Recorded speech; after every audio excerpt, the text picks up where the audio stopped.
ipakita ang yaman ng Pilipinas mula kalikasan hanggang kultura, isang espesyal na exhibit ang binuksan na tampok ang piling rehiyon ng bansa. Mula Central Luzon hanggang Visayas, bawat lugar ay nagdadala ng kani-kaniyang kwento at pagkakakilanlan. Narito ang report.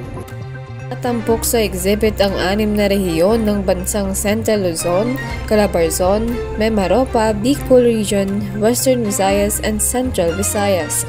Bawat isa ay nilarawan hindi lamang sa pisikal na kapaligiran, kundi pati na rin sa kultura at kabuhayan ng mga mamamayan. Mula sa klima at kalikasan hanggang sa pagkain, kasuotan at sining, ipinapakita ng exhibit na ito ang kahalagan ng bawat rehiyon sa pambansang pagkakakilanlan. Patunay na tunay ngang makulay, masagana at mayaman ang kultura at kalikasan ng Pilipinas.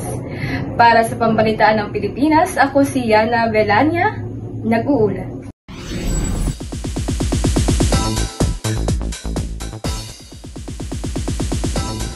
Mga kapuso, ready na ba kayo sa isang makulay na biyahe sa iba't ibang sulok ng Pilipinas?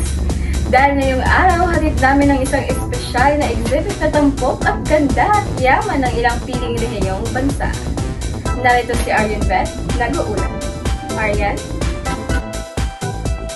Kaya mga kapuso, mula sa matabang lupain ng Luzon hanggang sa makukulay na kapistahan at isla ng Visayas, tunay ngang walang kasing yaman ang kultura, kasaysayan at likas na ganda ng ating bansang Pilipinas.